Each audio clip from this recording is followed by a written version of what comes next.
Welcome, everybody. Thank you for joining this session. I'm here to help address issues and concerns affecting our licensees with guinea pigs. I know some of our licensees are phoning in today, so I will do my best to go over the slides in this presentation.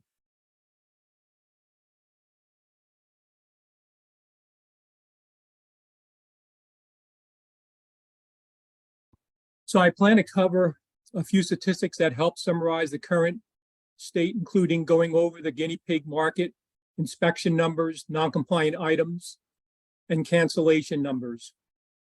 Then I'll present a few recommendations on how to address these issues. And finally, we're going to open the floor for questions and discussion.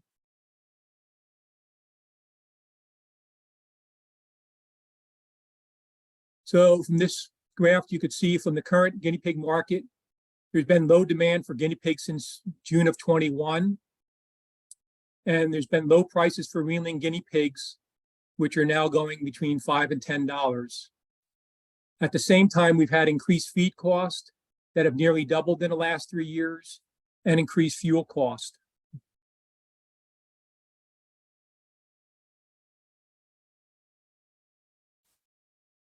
We also started seeing in 21, the later part of fiscal year 21, that brokers, usually it slows down in the summer, but brokers not picking up weanlings regularly. It went from weekly, then it went to like bi-weekly they were picking up, then it went monthly, and now it could be several months before they'll pick up again. And this has been going on for about 2 years now. We also seen a decrease in markets where you can sell your guinea pigs. And cities such as New York have also banned the sale of guinea pigs.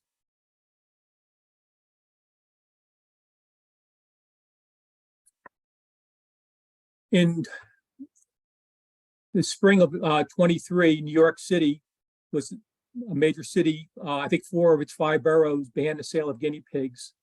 And a lot of that had to do with so many were ending up in shelters. And in 20 and 21, they had about 481 guinea pigs showing up in shelters. And by 22, it was over 600. So this year in New York City, banned the sale. In addition, Boston is also considering banning the sale of guinea pigs. I'll play this video quickly. Boston City Council is considering a ban on the sale of guinea pigs. The MSPCA says they've seen a rise in guinea pigs being surrendered over the last decade. They say banning the sale of them in stores would help control the population in shelters. Pet shops in Boston are already banned from selling dogs, cats, and rabbits. So hopefully you heard that. Boston City Council is considering a ban on the sale of guinea pigs. So anyway, if you didn't hear that, Boston City Council is also considering banning the sale.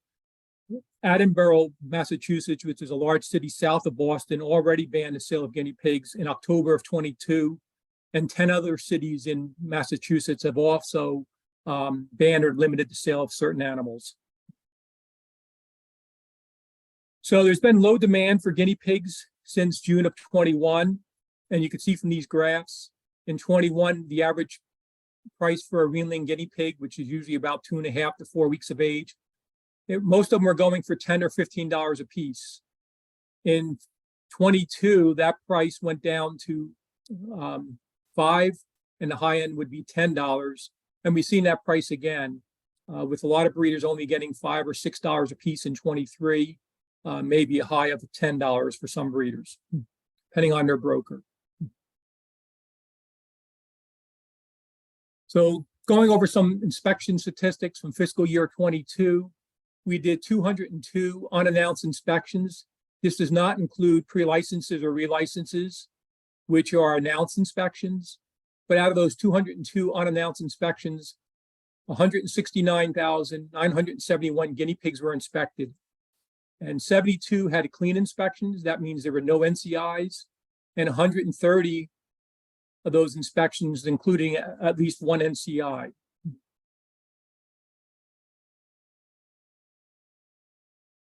Looking at those NCIs, those 300 or 258 NCIs, which affected almost 2/3 of the guinea pigs inspected, over 100,512 guinea pigs, we had 25 direct noncompliances. And direct noncompliances means an ongoing threat to an animal's health or well-being at the time of inspection. We also had 3 criticals, which means it had a serious impact on animal health or well-being, but was no longer an ongoing threat at the time of inspection. And we had 47 repeat noncompliances, which could be either direct, critical, or a non-compliant item, a non-critical non-compliant item.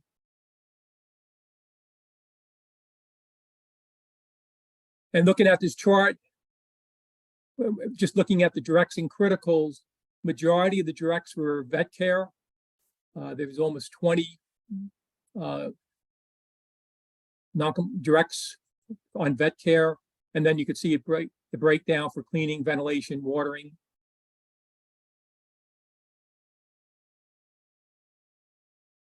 And then we also had non-critical, which structures, which includes not maintaining your facilities properly, risk of injury to animals, or risk escape. Also, we had records high on the list, 46 NCIs for records. Cleaning was right up there too with 45, and then space was 20, vet care was 17, watering was 12, storage was 9, feeding was 4, pest control 4, and on and on.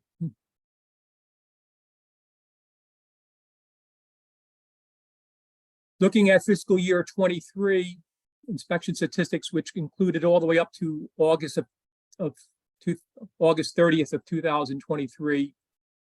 We still have 1 month left of the fiscal year, but so far we've conducted 102 unannounced inspections and 90,488 guinea pigs were inspected.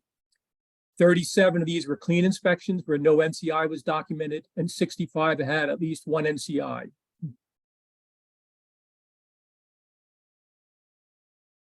And further looking at the fiscal year 23 statistics, 131 NCIs were written. That included 54,353 guinea pigs, and we had 7 directs. Now, that's a big reduction from fiscal year 22, where we had 25 directs, but it's still not good to have directs, which affected 668 guinea pigs. And we had 0 criticals in fiscal year 23 so far, but we did have 48 repeats, which is up 1 from fiscal year 22, where we had 47.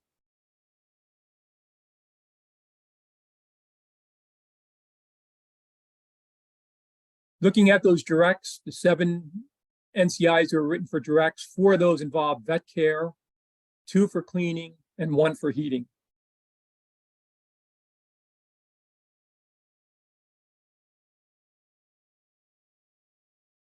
And then looking at the non-critical NCIs, cleaning led the list with 29, structures was next, or excuse me, records was next with 24, structures, we had 23 NCIs for structures, space, and 13 for space, and some of that was due to the slow market being crowded with weanlings, with no market to really move these animals. Vet care. So remember, we have vet care for directs, but we had at least 10 NCIs for vet care that were not direct. And then watering, storage were 6, 30 feeders was 2, not having a pest control program or adequate pest control was 4, not having a contingency plan was 5, and then heating was 5, and then lower down was waste disposal and employees.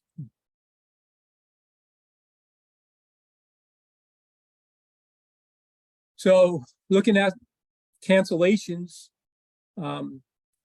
if you see a slow market, low sales, increased NCIs, which kind of led to more enforcement action by USDA, we see a lot of cancellations. So in fiscal year 22, we had 45 Class A licensees that canceled. And fiscal year 23, so far, the first 11 months of this year, we had 24. We still have 1 month, and I know more are planning to go out this fall.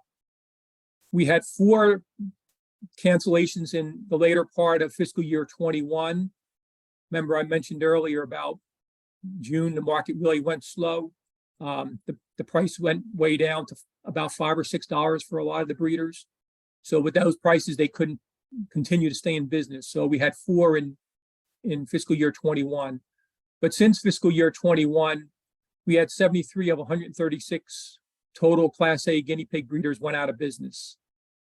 That's about 54%. We also had other breeders cancel or get rid of all their guinea pigs, but if it's still hanging on to their license.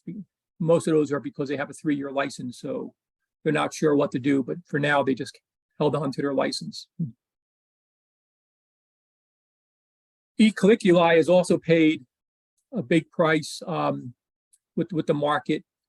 So it's considered a subclinical infection, basically no cure.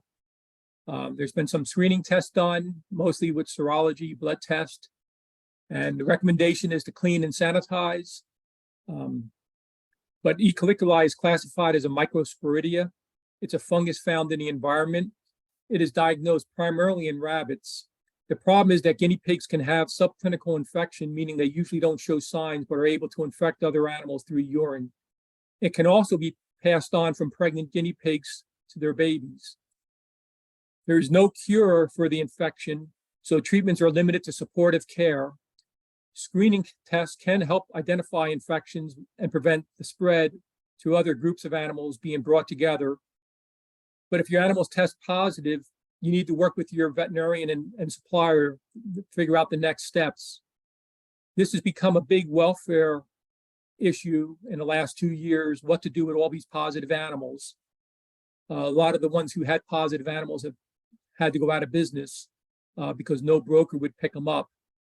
But other speakers today and tomorrow will be talking about E. caliculi. I know that we have 2 speakers for today that will give further information on this topic. But it's played a big role in breeders going out of business and what to do with positive animals.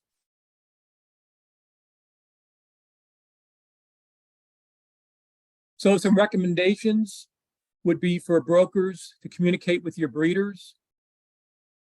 We're asking your brokers to please call your breeders if you don't need their animals. Please let them know. This, you can discuss quantity, quality, test results, and low demand for guinea pigs this summer with them. Let them know what's going on. I also encourage the breeders that if you haven't been picked up for weeks or months, or maybe several months, you really need to speak with your broker or dealer. Ask them when they're going to pick up next, if they need your guinea pigs. For a lot of breeders, you need to make some business decisions. Talk with your veterinarian too. You may need to cut back. A lot of breeders have cut back in the last couple of years, but you may need to cut back on the number of sows bred. You should also remove males from breeder enclosures if there's no market. A lot of people do this every spring. When the market gets slow before the summer, about 2 months before, they'll start pulling the males, or sometimes even longer. And if you have to have your guinea pigs tested, if your broker says you have to have your guinea pigs tested, make sure you discuss your test results with your veterinarian and have an established business plan.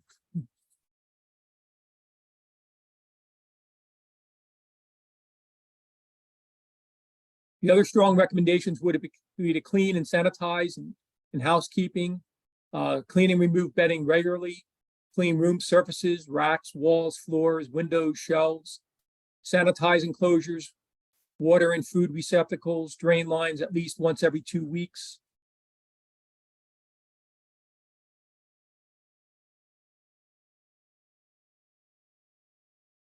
Continuing with sanitation, reduce ammonia levels and promote good ventilation. Increased ammonia levels will increase the risk of pneumonia and death. We see a lot more of this in the winter and early spring. Clean enclosures more frequently in the winter months. So just improving your cleaning can help reduce ammonia in the air. and lead to, which can help reduce the number of non-compliances we see. So just improving cleaning and ventilation will help a lot of reduced non-compliances in the coming year. The other recommendations would be to maintain your surfaces. Make sure if you have wooden surfaces that they're maintained, that they're impervious to moisture. Think about switching materials. A lot of people have switched to metal or plastic to reduce wood surfaces. And make sure you remove sharp edges, points, wires, nails, screws. Make sure you have a regular maintenance plan. Repair or replace rusty wire, replace chewed and rusty water and feed receptacles, and make sure you're preventing escapes and overcrowding, especially with the low market. You need to have room for weanlings if they're not going to move for several weeks or months.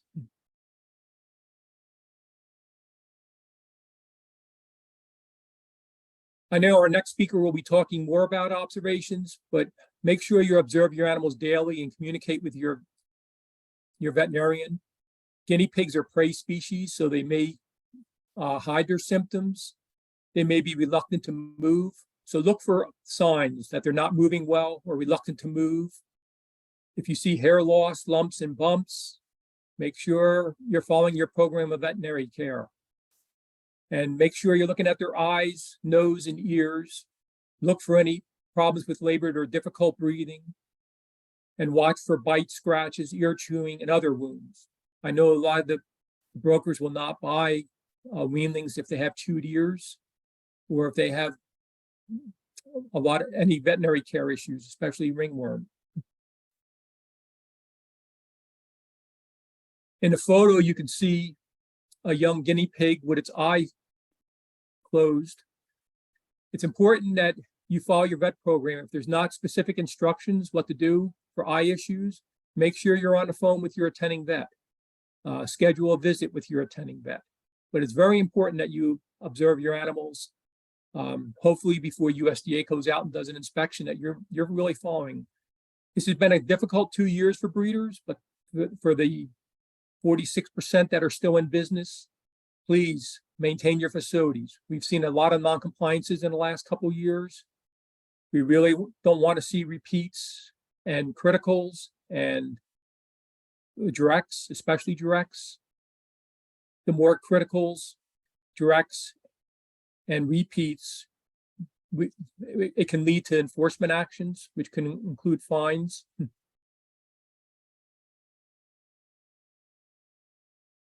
It's also important, especially in the summer months, but to watch your population management. You know, in heat cycles, you really want to watch like March or April when the market usually gets slow in June and July and August. You want to make sure maybe you're not breeding all your sows at that point. You may want to consider replacing some of your older stock and really do some thoughtful breeding selection. You know, most of the time, the sows are most productive between 6 months and about 18 months, up to about 2 years. And then after that, they might get a little bit too old for breeding. And the pregnancy lasts about 2 months. There's some literature that says it could be closer to 68 days, but there's been some ranges with that. And make sure you're separating males and females by 3 weeks of age to prevent on pregnancy if there's really no market and you can't move your current weanlings. That's all for this presentation. I'm ready to take any questions or comments you'd like to make.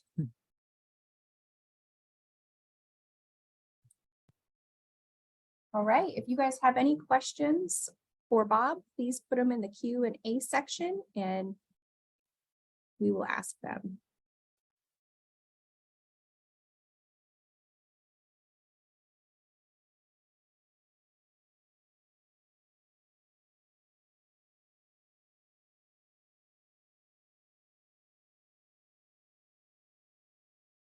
I know I went a little fast on some of the slides, so if anybody would like to me go back on a couple slides, I could do that. Hey, Bob, just one question. Can you speak more on the echiniculi issue? Yeah, so the summer of 22, last summer, a lot of the guinea pigs were getting picked up by several brokers, and we normally kind of adjust that because we know it's usually slow in the summer. We had a couple exceptions in 2020. There was really no slow period. But the last 2 summers have been very slow. Actually, the last 3 summers have been very slow. But in 22,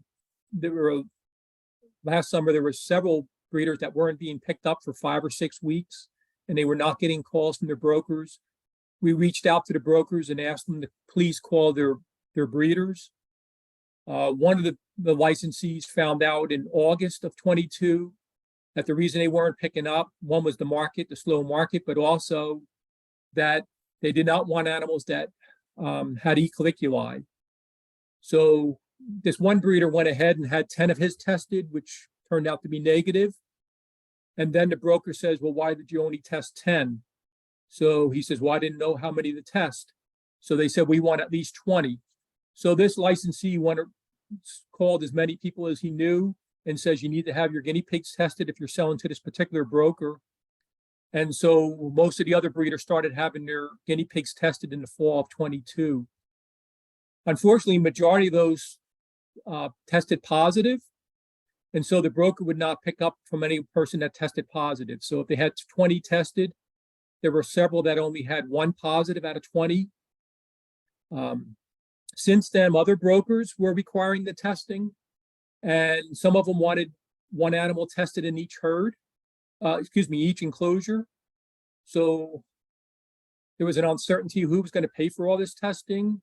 The test can run from $14 to $20 per sample.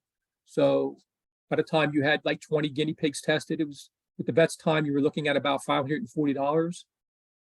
Again, that's a range. There was other that might have been a little bit more expensive or a little cheaper, but it's really affected the market if they test positive, what to do with all these animals.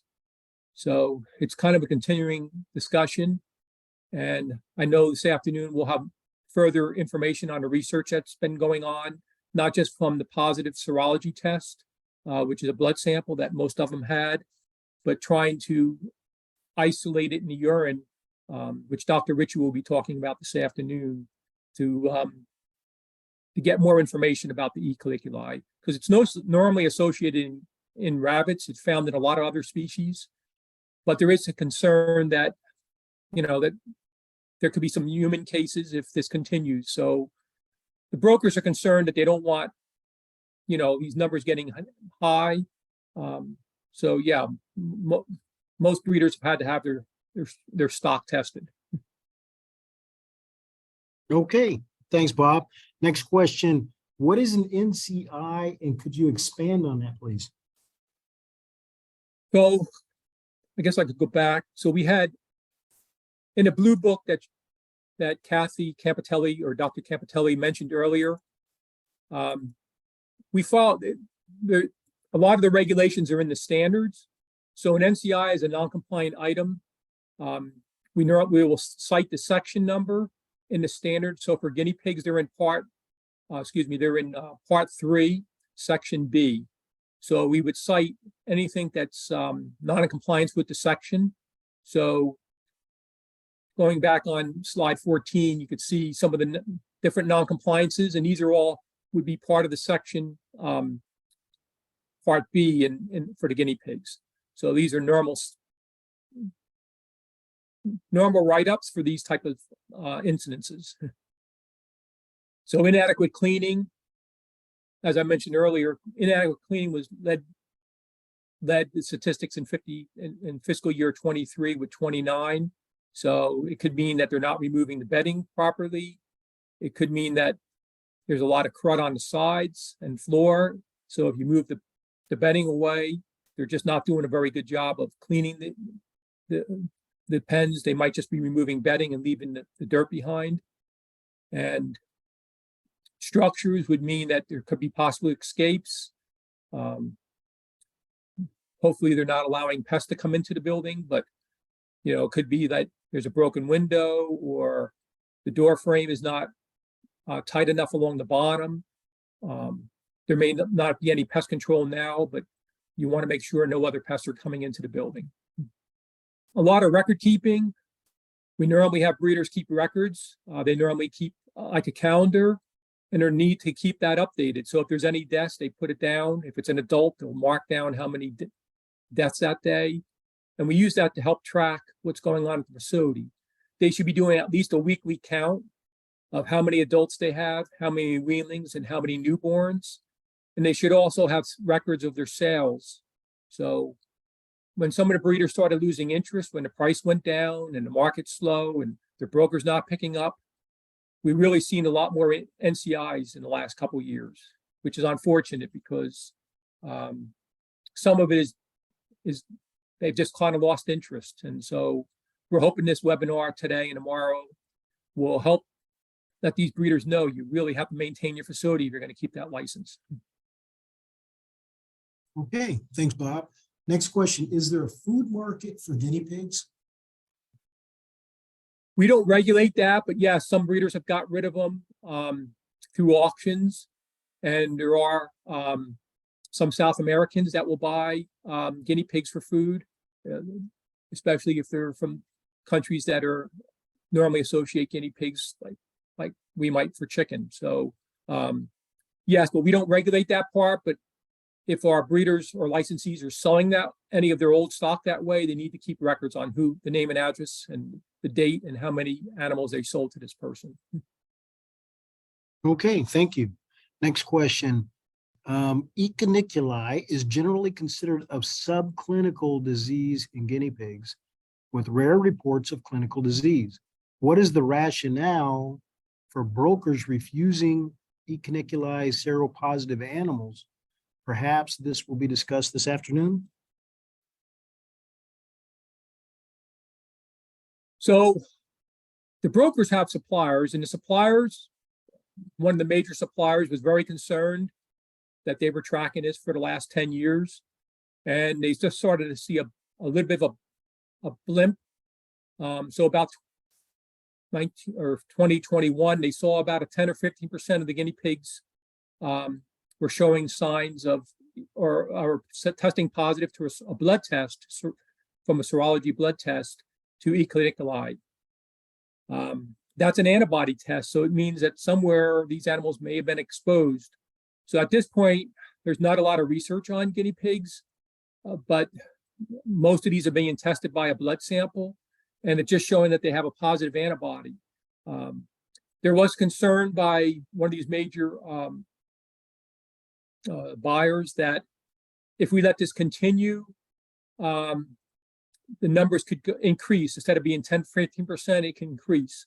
So they thought there was a correlation with not cleaning the facilities or sanitizing properly, because E. caniculi could easily be spread in the urine of guinea pigs.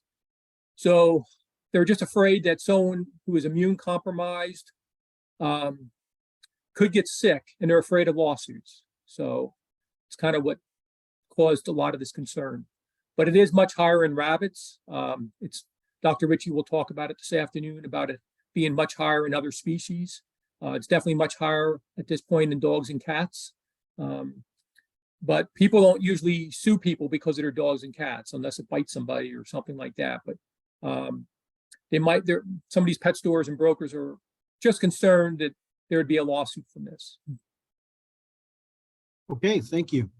Next question. What kind of outlets are available for retired breeding animals?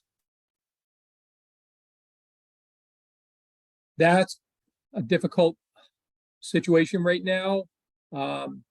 Some of it brought them to auction, which sometimes they go no sale at the auction, so that means you have to pick them up again. Not so much in my area, but I know there's been some euthanasia by the veterinarians on large scale. It's been very limited. Yes, someone mentioned earlier about the meat market. Some have gone for meat.